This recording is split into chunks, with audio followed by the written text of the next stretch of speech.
AG selaku pelaku dalam kasus penganiayaan David Ozora ini tidak dihadirkan dalam proses rekonstruksi pada hari ini. Kami juga masih bergabung dengan pakar hukum pidana dari Universitas Tarumanegara, Heri Firmansyah. Pak Heri masih bersama saya ya Pak?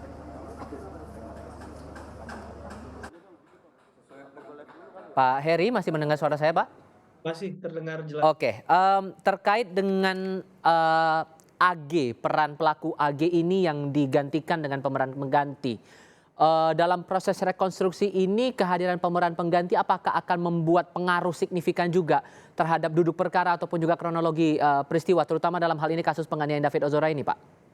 Ya, kita belum bisa memastikan ya jelasnya ya, tapi kalau kita bisa melogikakan, orang yang berhadapan langsung peristiwa pada saat itu dengan orang yang menggantikan, tentunya pasti ada hal-hal yang berbeda ya, entah itu signifikan perbedaannya atau tidak, yang jelas pasti ada perbedaan. Dari apa yang dia rasakan, apa yang dia alami pada saat itu kan tentunya tidak bisa disamakan dengan pemeran pengganti tadi ya. Namanya saja pemeran pengganti, berarti kan dia bukan orang yang sebenarnya ada pada saat itu. Nah, ini yang penting kemudian untuk memastikan apakah hal-hal yang disampaikan berkaitan dengan peran yang digantikan tadi itu tidak terlalu deviasi atau penyimpangannya tidak terlalu besar lah. Kalaupun ada error-errornya, kesalahan-kesalahannya itu bisa masih dimaklumkan begitu ya. Jadi ini penting juga untuk memahamkan hal itu. Tapi kalau cuma hanya sekedar ganti posisi untuk jalan dan lain sebagainya, saya rasa berdasarkan karena hukum acaranya adalah menggunakan sistem peradilan pidana anak ya.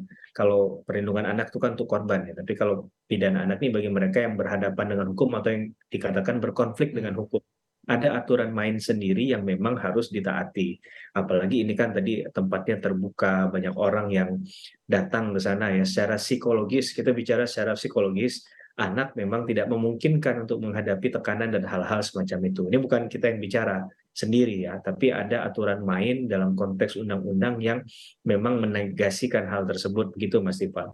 Oke, belajar dari kasus ini juga terlebih ada anak yang terlibat dengan hukum di sini, pelaku AG begitu, dan statusnya sekarang diamankan di lembaga pembinaan sosial begitu. Kalau kita merujuk dari peraturan yang ada, apakah ada peluang juga AG ini untuk ditahan seperti halnya dua tersangka lain? Tapi kita akan diskusikan ini setelah jeda ya Pak ya. Kita akan masih melihat proses rekonstruksi yang berjalan di kawasan Pesanggerahan Jakarta Selatan.